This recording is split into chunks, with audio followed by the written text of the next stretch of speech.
soit en court-circuit, soit coupé. Parfois, il arrive que lorsque vous essayez de monter le téléphone sans déconnecter la batterie, le fusible qui se trouve ici, là, ça se coupe. Aujourd'hui, on va parler du backlight. Donc, comme on a vu comment fonctionne le backlight, je vais juste faire un rappel. Vu que la formation reste un mois, on essaye de faire le rappel. Ensuite, on finira avec la micro-soudure. Donc ici, on va prendre quelques exemples sur les Tecno et sur iPhone, peut-être même sur Samsung. Je vais prendre ici Infinix Hot 10. On va allons sur le chemin. Bon, c'est mieux que prendre les deux. Je vais prendre ça en bitmap et je vais aussi prendre ça en schématique. L'objectif, lorsque je montre comme ça, là, ça vous permet aussi de comprendre comment on lit le schéma.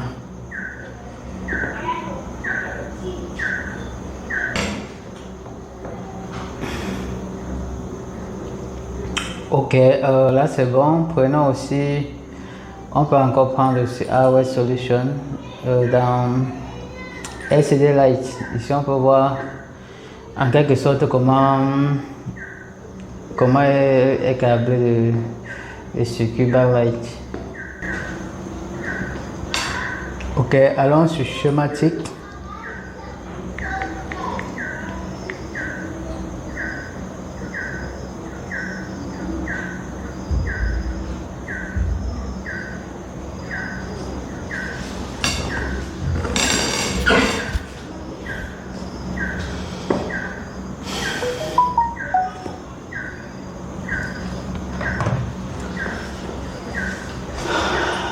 Ok, comme j'ai dit, lorsqu'on gère le backlight, tu rappelles encore ce que j'avais dit pour savoir si un téléphone a un problème de backlight ou un problème de rétroéclairage. Tu as oublié. Tu rappelles ce que j'avais dit pour savoir si un téléphone a un problème de backlight ou un problème de rétroéclairage.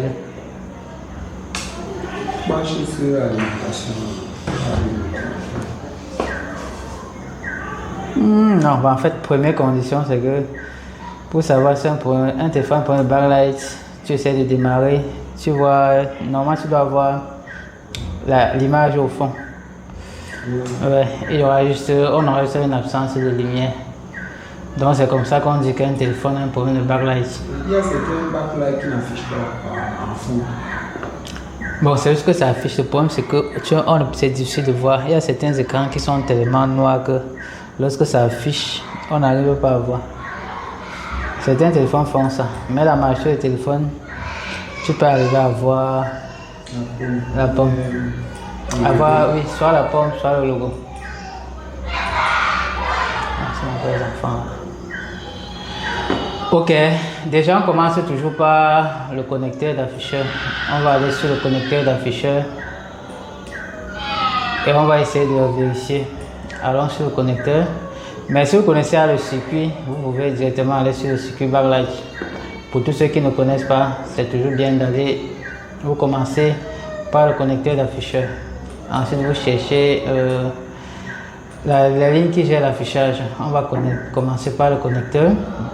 Déjà on double-clique sur le nom. Lorsqu'on double-clique, ça affiche ici. On va venir copier ici. Maintenant on va appuyer sur suivant. Ok, juste ici, on peut voir notre connecteur. Voici notre connecteur. Donc on avait vu le backlight. Donc ici, on connaît déjà quelle ligne sur le connecteur gère le backlight. Déjà on avait dit qu'on a deux lignes.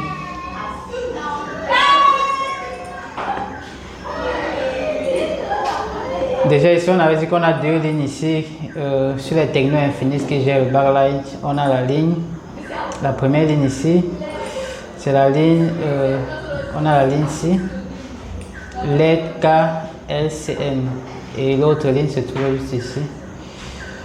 On va regarder. Voici l'autre ligne qui se trouve juste ici. La lettre A. Bon, ça c'est lettre A, L, C, M. Donc ici, ça ce sont les deux lignes qui gèrent le backlight. C'est ces deux lignes-ci qui vont aller sur le circuit de backlight.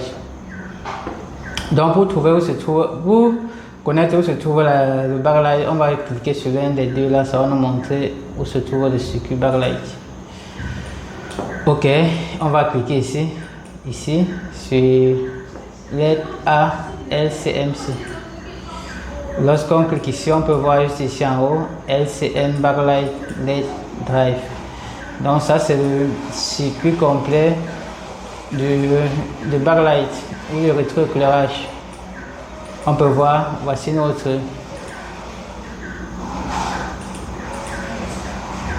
juste ici, on a notre LED A.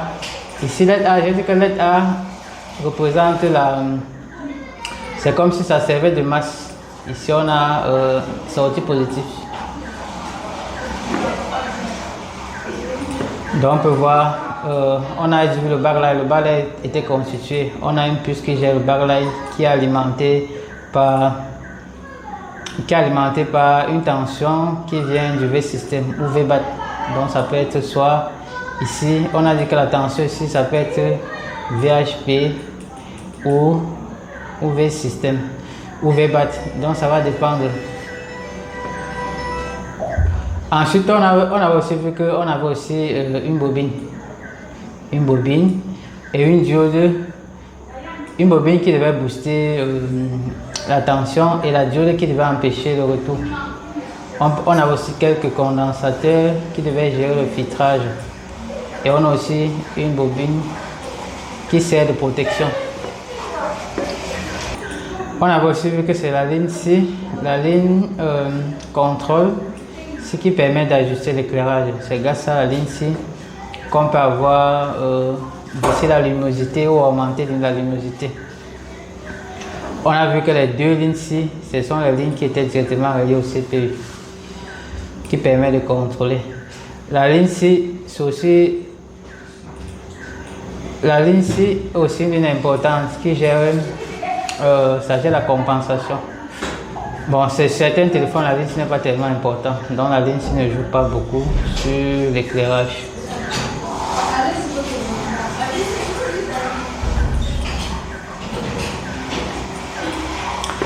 Ok, les problèmes qu'on peut avoir sur le circuit backlight, c'est quoi? Généralement, lorsque vous avez un téléphone vous démarrez, ça affiche le logo et qu'il n'y a pas l'éclairage. Déjà, ce qui arrive la plupart du temps, c'est qu'on a la ligne C qui a un problème. À la majorité du temps, c'est la ligne C qui a un problème. On a la ligne LED ALCMC, c'est jamais la ligne C qui est soit en court-circuit, soit coupée. Parfois, il arrive que lorsque vous essayez de monter le téléphone sans déconnecter la batterie, le fusible qui se trouve ici, là, ça se coupe. Du coup, soit ça va être coupé, soit on aura un court-circuit sur la ligne LCD. Et j'ai dit que pour le contrôler déjà, j'ai dit que c'est simple. On passe au niveau du connecteur, on le contrôle en mode diode. Où vous branchez la batterie, vous vérifiez la tension. Déjà la tension qu'on va trouver au niveau du connecteur de la batterie ici. Lorsque vous branchez la batterie, avec le téléphone qui n'est pas allumé, vous testez le pin ici au niveau du connecteur d'afficheur. Ici, vous devez avoir la même tension de la batterie. Une tension ici, ça peut être entre 3,7 et 4,2 volts. Donc, vous allez trouver la tension ici sur le connecteur. Si vous trouvez la tension sur le connecteur, ça veut dire que la ligne ici n'a pas de problème. Et si vous n'avez pas, parce que lorsque votre téléphone n'est pas alimenté ou lorsque vous n'avez pas démarré le téléphone, la tension qui vient de la batterie, ou de la prise de charge traverse directement la bobine et c'est cette même tension là qu'on retrouve au niveau du connecteur. Maintenant, lorsqu'on démarre le téléphone, j'ai dit que le signal est envoyé par la ligne C. Le signal est envoyé par la ligne C. Lorsqu'on démarre, le CPU envoie sur la ligne ci le signal. Déjà, il faut savoir que le signal vient comment?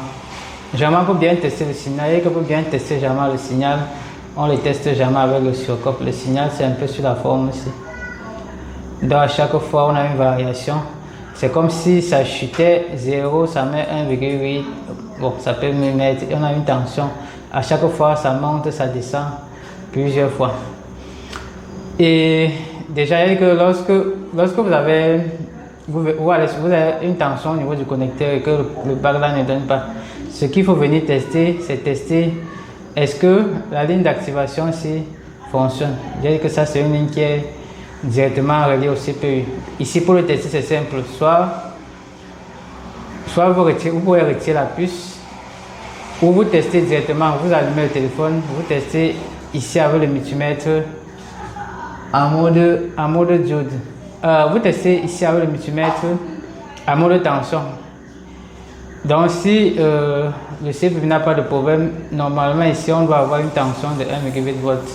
Lorsque vous avez une tension de 1,8 volts ici, ça veut dire que le CPU fait son travail. Si ça ne donne toujours pas, ça veut dire qu'il faut remplacer la puce. Normalement ça doit donner. On a aussi généralement d'autres problèmes qui arrivent.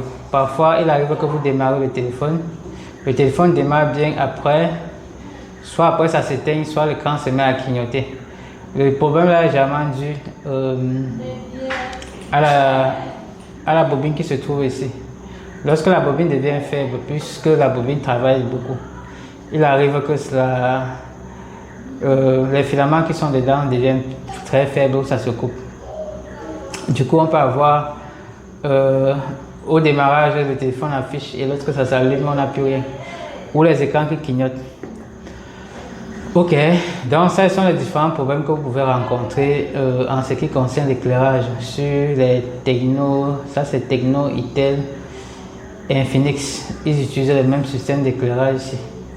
Ici, je peux vous dire que ça, c'est le système d'éclairage le plus simple qu'on a généralement.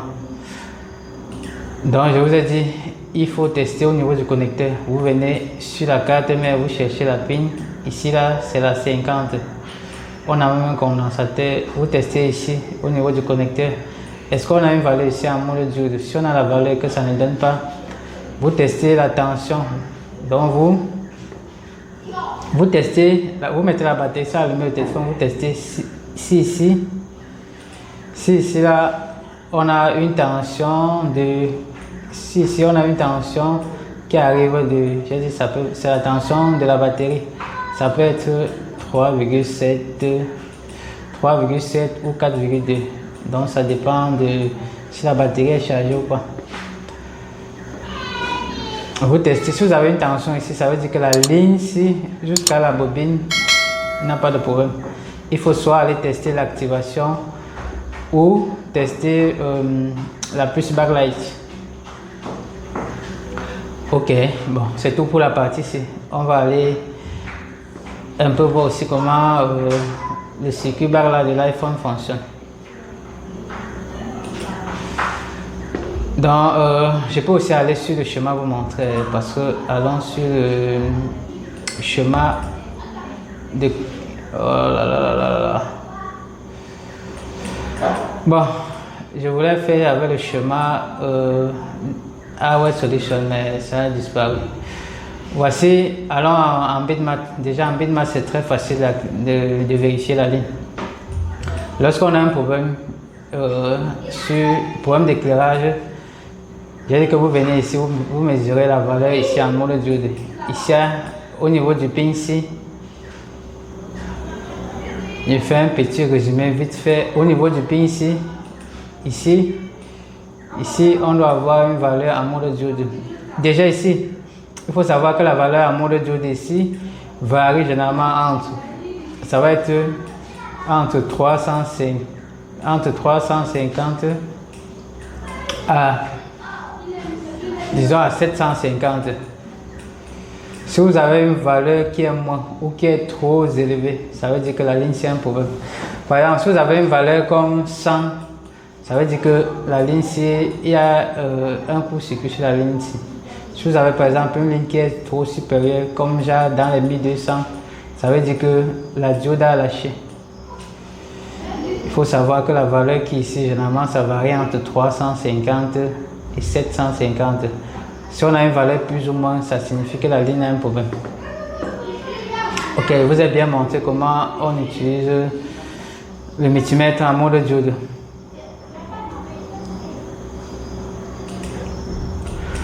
Ok, lorsqu'on a vérifié le connecteur, si on n'a pas de valeur ou on a de valeur, on va suivre la ligne. Vous pouvez suivre la ligne. Lorsqu'on n'a pas de valeur, on peut suivre la ligne. On peut voir juste ici. On a un condensateur. Ça veut dire que si c'est en court-circuit, ça peut être soit le condensateur qui est en cause ou l'autre condensateur quelque part ici. Donc on va suivre. Lorsqu'on suit, ça montre, voilà, on a l'autre condensateur. Ça veut dire qu'à la sortie, on a deux condensateurs. On peut bien voir ici. LED A, LCN. Voici notre fusible qui se trouve ici. Bien que si vous constatez que le fusible, la ligne est coupée, que c'est le fusible, vous pouvez simplement jumper. Donc ici, il n'y a pas.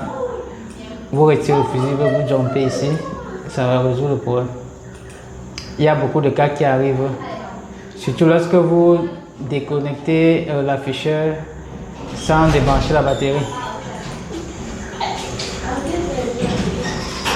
Ok, on va suivre la ligne. Lorsqu'on arrive au niveau de la bobine, je vais cliquer ici, ça continue. Après la bobine, on a notre diode et un autre condensateur qui se trouve juste ici. Donc on va tester. Lorsqu'on a testé la bobine, maintenant on peut venir tester la diode.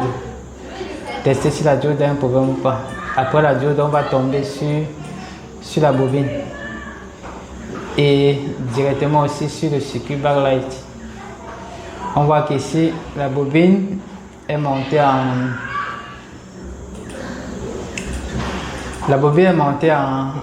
en parallèle avec le circuit backlight. Donc on peut voir il y a une ligne qui vient directement de l'alimentation. La ligne ici, c'est l'alimentation qui vient du V-BAT ou du V-System. Et l'autre ligne, c'est la ligne qui part au niveau de la diode. Et juste ici, ça c'est la ligne de contrôle. Si je clique sur la ligne de contrôle, vous allez voir que la ligne de contrôle ici, ça c'est la ligne ici que je dis que ça permet de contrôler. C'est grâce à ça que le CPU peut soit augmenter de luminosité, soit réduire. On voit que ça c'est une ligne qui part directement au CPU. Si on essaie de suivre, donc vous voyez, la ligne là part direct au CPU. Et c'est appelé PMW Display Power.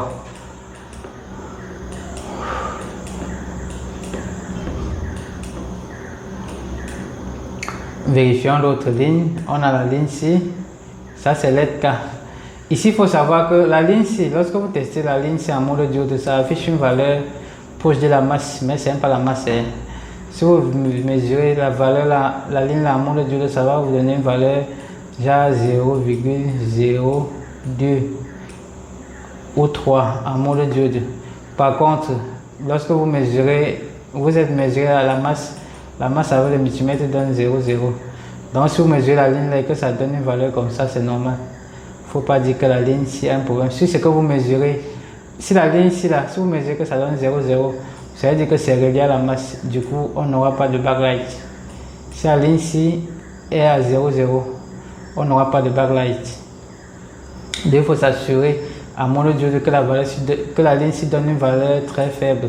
Parce que sur la ligne ici, on a certaines résistances qui sont reliées à la masse. Comme vous pouvez voir ici, vous voyez certaines petites résistances. En plus, ça part tout droit au niveau du connecteur d'afficheur.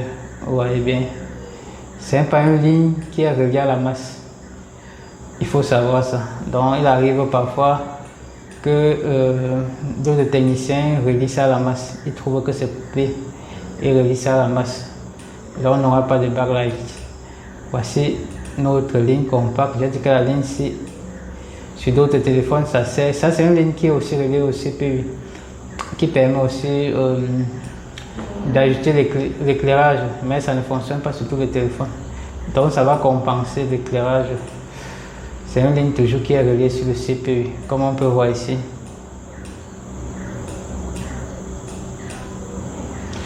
Juste là. Ok, ça c'est tout ce qui concerne les backlights sur les téléphones. Je vais dire que ça, Tecno, Itel, Infinix utilise le même système backlight ici. Ça c'est un système assez simple. Et lorsque vous comprenez, vous pouvez bien le diagnostiquer simplement. J'ai dit, bon, pour résumer un peu, j'ai dit premièrement, lorsque vous testez, vous vérifiez la valeur sur le connecteur. Donc la première chose à faire, lorsque vous n'avez un problème de backlight, vous vérifiez. Ici, en mode diode sur le connecteur, on doit avoir une valeur entre 350 et 750. Si on a une valeur très inférieure ou très supérieure, ça veut dire qu'on a un problème. Soit un court-circuit, soit la diode qui a lâché. Lorsque vous avez vérifié ça, si la ligne est bien, si vous mesurez que toute la valeur qui est la veille bonne, ce qu'il faut faire dans ce cas, c'est venir mesurer est-ce qu'on a l'activation.